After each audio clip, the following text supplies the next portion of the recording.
So yeah, I hope you guys are doing okay. It's been a strange day. Yeah, I think this film that I'm about to talk about is going to be very relevant to our times right now as we speak. So I'm going to go like in length and in depth with this film and try not to spoil the entire movie because I think this is a very polarizing film that might help a lot of people navigate through a lot of like the hardships and troubles of human psyche. But yeah, I hope you guys enjoy my review for the end. So let's get into it. So basically, I'm going to be shifting into my Doom mode.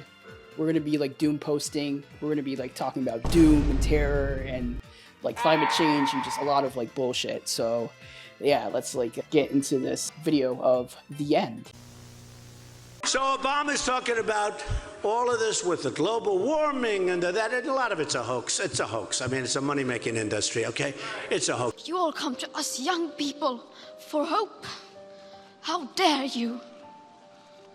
You have stolen my dreams and my childhood with your empty words, and yet I'm one of the lucky ones. People are suffering. People are dying. Oppenheimer's narrative debut intriguingly mirrors contemporary society as it's also about human nature. I had the privilege of viewing this film at TIFF 2024 in September, and I've been reflecting on it for the past couple of weeks after watching it in full. For those unfamiliar with Oppenheimer, he is the director of the critically acclaimed documentary The Act of Killing, which explores the aftermath of the Indonesian genocide during the communist rule. In that film, Oppenheimer allowed the camera to linger on its subjects as it attempted to rationalize their actions in taking innocent lives. Its sequel, The Look of Silence, delved even further, presenting the perspective of the victims affected by these confessions. Oppenheimer stayed committed to authentically portraying such harrowing truths by playing around with the significance of his storytelling. Therefore, when it was announced that he would transition from documentaries to narrative filmmaking, my interest was fully piqued, particularly with the prospect of him incorporating music into his work. The End is primarily a musical set in a post-apocalyptic world that examines themes of greed and sorrow, and it makes it a very unexpectedly fitting project for Oppenheimer, as you can put two and two together on his resume. The current discourse surrounding this film is particularly relevant due to the prevailing skepticism towards musicals. Recent observations indicate that the audiences are increasingly resistant to films that misrepresent their musical components. A notable instance of this is the backlash against Joker Folie à Deux. Additionally, the tendency to reimagine well-known identities as musicals raises questions about its need to conform to audiences' expectations, as it can also detract from the immersive experience in certain contexts. For instance, Emilia Perez has sparked discussions regarding its musical sequences and its impact on viewer engagement. Some musical numbers hit really hard in that film, like El Mal, El Gato, while others like La Vaginoplastia derails the film into absurdity. In my view, some of the musical elements enhance the narrative, effectively conveying the characters' emotions and struggles. And furthermore, there are instances where the trailers have misled audiences regarding a film's musical nature, as seen with Wonka and The Color Purple, the former achieving success while the latter faltered at the box office. This trend appears to be emerging as a significant phenomenon in contemporary Hollywood is happening, and I'll elaborate that a little bit deeper with this film. To put into context why this film is a musical, let's actually talk about the plot of the film. The end starts with a cast of people trapped in a salt bunker. The son, played by George McKay, aspires to compose the most remarkable novel that remains exclusively known to his family only. The father, played by Michael Shannon, is at odds with the mother, played by Tilda Swinton, as they've never shared their past history with the son. A conflict erupts when the girl, played by Moses Ingram, arrives at the family's doorstep, as she's afraid of her own past choices and wants to express it through songs. Every single character does the same gesture and more. Naming the characters accordingly to their own familiar roles effectively removes much of the emotional baggage typically associated with family dramas. While it may seem pretentious to label them as the girl and the son, this choice serves a purpose amid the chaos depicted in this film. Oppenheimer skillfully explores the concept of music as a means of escapism, revealing its unsettling role as a subversive tool for the family to navigate their pain and their own struggles, while also being confined in the salt bunker for nearly multiple decades. The memories are anchored in the past, and the musical numbers symbolize this sort of nostalgia. When we engage with the music, we often focus on its tempo or structure, yet certain songs resonate with our own personal baggage and experiences. Thus, I actually contest the idea that the music in this film lacks significance. It actually represents sole common ground for the family and the family dynamic, allowing them to connect and to also live through these shared melodies. The effectiveness of these musical numbers is very impactful, and it might impact the audience. It's probably going to be pretty debatable with that. And it might even challenge the idea of maintaining consistent tempos or structures, because it's basically reminiscent of classic Stephen Sondheim works. I personally had a problem with this as I was trying to go through the film wondering about why these melodies are the same. But to put it into perspective, I had the urge to understand what the main characters were actually trying to convey through song. And I think that's the best thing about this film, is that even though the melodies are very fucked up and kind of the same, it's still compelling. And even then, the most compelling scenes definitely feature individual performances. One notable solo by George McKay explores themes of rebellion and trust embedded within the family structure, regarding with the son's own intentions. To amplify the tension he experiences with his own demons and the family, the son intermittently engages in a very humorous arm dance, which is basically like a windmill dance.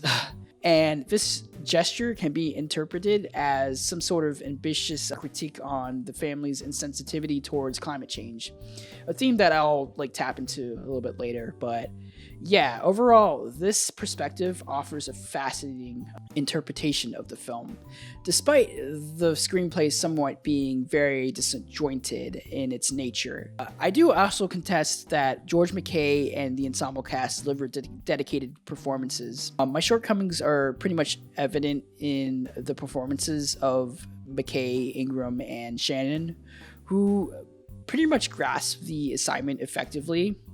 While Swinton, despite being one of the greatest fucking actors of her time, she kind of struggles to synchronize with the music throughout this film, as I think it's apparent that her voice is very digitally altered when it comes to singing. The musical sequences in the film are very inconsistent, contributing to a very nasty long runtime that approaches 2.5 hours. And I think a more concise edit would have been greatly beneficial, especially with the pacing. The pacing drags really, really, really, really bad, especially in the second act, where you can kind of tell the open emptiness of the film. And I understand that Oppenheimer wanted to make this movie feel empty, but I think it really detracts the overall experience. But again, I think it does provoke discussions regarding the audience perception of the family once all the secrets are revealed. This film addresses the theme of climate change, and I'll actually elaborate on this aspect.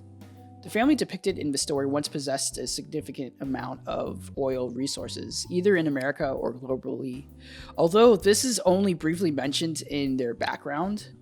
And throughout the film, this wealth allowed them to establish a makeshift utopia within a salt bunker where they enjoyed a lot of financial security, influence, and the freedom to create their own autonomous community. The doctor, played by Lenny James, has only one job, and that is to administer medical care for the family.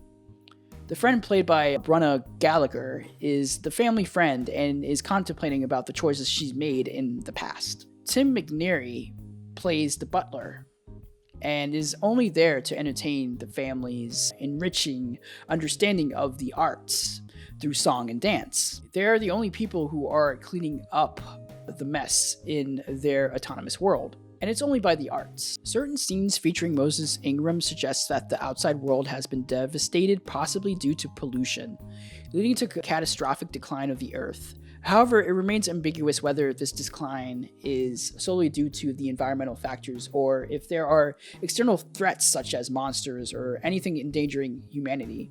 The narrative does not delve deeply into the history of the outside world, instead focusing on the affluent indulgence in various pursuits. The son is passionate about art and writes about novels with elaboration, while the mother and father supports his creative endeavors as it represents the sole purpose for existence.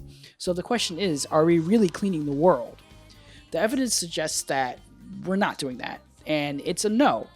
Corporations and billionaires have profited significantly from tax incentives and have gained considerable control over the working class, and they're unchecked by their power.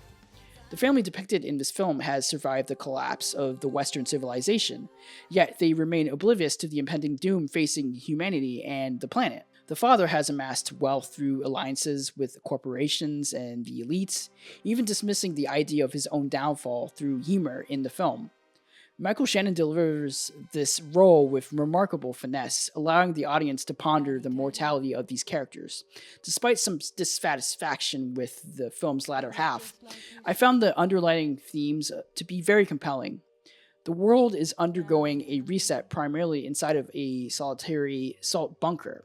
The arrival of the girl disrupts the natural order, and although the family initially resists this change, they ultimately yield when she persuades them to let her remain in the family structure. You can attach most of the girl's frustrations through racism, but again, the family suddenly obliges by adding her to the family either way.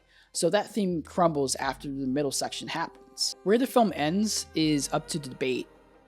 I don't want to spoil it here, but it gets very convoluted and downright messy, as the world is kind of like that. The climate change aspect of this film is probably going to be the best thing that's going for this film, and it's probably going to be the best for the audience. The film's strange beauty lies in its capacity to express satirical emotions despite its chaotic nature. Oppenheimer described it as a sincere satire during the TIFF Q&A, a characterization that resonates given the film's informed explorations of its themes. The audience's interpretation will play a crucial role as the satirical elements critique the wealthy, while also highlighting their role in global issues while simultaneously addressing serious topics like climate change and human nature.